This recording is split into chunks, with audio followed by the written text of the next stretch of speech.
O trabalho é uma definição matemática para representar a energia em transição, necessária para deslocar os corpos. Para demonstrar o conceito de trabalho, vamos utilizar uma mesa e um personagem virtual, que chamaremos de André, para nos ajudar nessa tarefa. A animação gráfica seguinte demonstrará esse novo conceito. Na cena principal está o André e a mesa. Abaixo da cena, vamos colocar um gráfico de barra que vai representar o trabalho realizado pelo André durante o seu movimento. Enquanto estiver parado, o André não realiza trabalho e o gráfico de barra mostra que o trabalho é 0. Se ele empurrar a mesa por um determinado percurso, será realizado o trabalho e o gráfico de barra mostrará seu crescimento. Observe novamente esse exemplo. Para que exista trabalho, é preciso força aplicada ao objeto e seu deslocamento simultâneo. Se o André parar de se deslocar, o trabalho deixa de existir e o ponteiro de arraste permanece parado no maior valor detectado. Perceba que só existe trabalho enquanto existe movimento. Se o André pressionar a mesa contra o chão, por exemplo, mesmo realizando muita força, o trabalho será 0, porque não há deslocamento. O trabalho, portanto, pode ser definido como uma energia em trânsito, que existe apenas quando os corpos são deslocados. Tão importante quanto essa definição conceitual de trabalho é a sua quantificação. O valor do trabalho realizado pelo André quando ele deslocou a mesa foi obtido multiplicando a força realizada por ele para deslocar a mesa pela distância que percorreu, aplicando essa força. Vamos voltar à animação para entender melhor essa quantificação. Agora, entre o André e a mesa, colocaremos um dinamômetro, um pequeno aparelho capaz de medir a força exercida por ele enquanto estiver puxando a mesa. No chão, colocaremos uma fita graduada para medir a distância percorrida pelo André.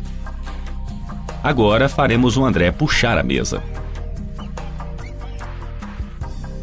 Observe no pequeno dinamômetro que a força necessária para arrastar a mesa é de 8 kg. O trabalho é realizado pelo André durante o percurso puxando a mesa. O gráfico de barra indica esse trabalho crescente.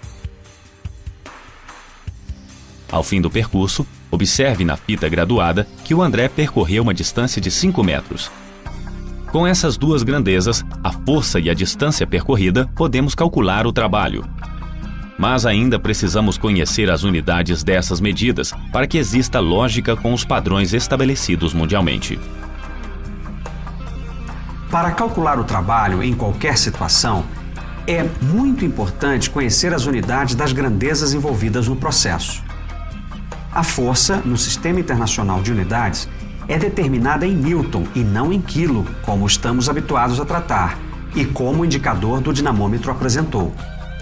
Para transformar a força medida em quilos para a força em newtons, basta multiplicá-la por 10 para uma boa aproximação. Aplicando o conceito de unidades de medidas dado nesse exemplo, o André exerceu uma força de 80 newtons, ou seja, 8 quilos vezes 10, passando para o Sistema Internacional de Unidades. Para determinar o trabalho, basta multiplicar a força em newton pela distância percorrida em metros.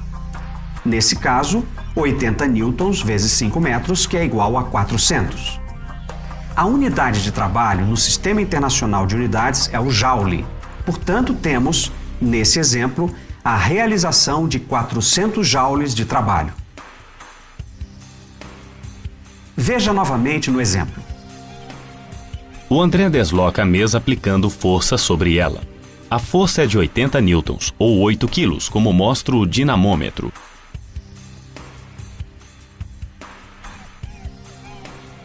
À medida que se desloca, trabalho é realizado e aumenta à medida que alcança maior distância. O mostrador da barra gráfica apresenta instantaneamente o valor do trabalho acumulado.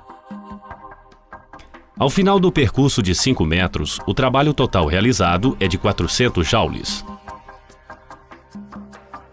Se o André puxar uma mesa mais pesada, por exemplo, com uma força de 10 kg no dinamômetro ou 100 newtons no sistema internacional, pelos mesmos 5 metros de distância, o trabalho realizado será de 100 newtons vezes 5 metros, que resulta em 500 joules. Veja um novo exemplo. Agora o André desloca uma mesa mais pesada. A força é de 100 newtons ou 10 kg, como mostra o dinamômetro. À medida que se desloca, o trabalho que realiza é indicado instantaneamente no visor da barra gráfica.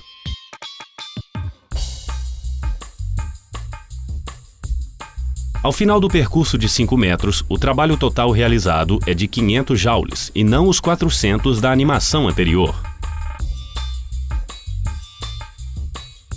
Como o trabalho é o produto entre a força e a distância, o mesmo trabalho pode ser realizado de diversas formas.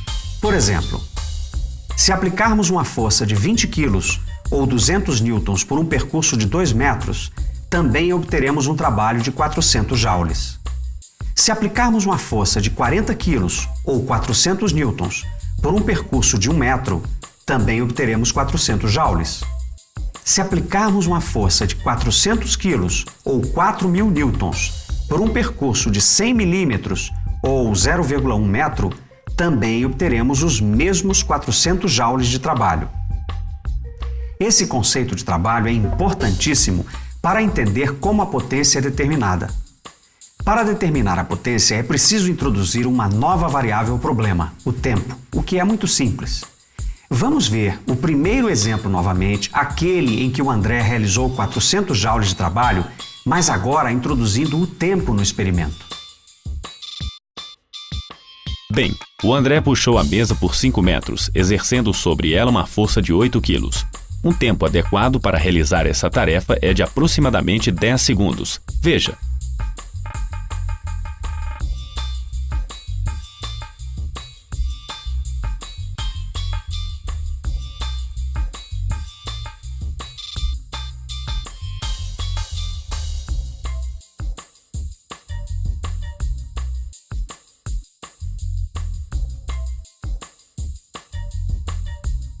A potência do André para realizar esse trabalho nesse tempo é determinada dividindo-se o trabalho realizado pelo tempo gasto em sua realização, ou seja, 400 joules por 10 segundos, que resulta em 40.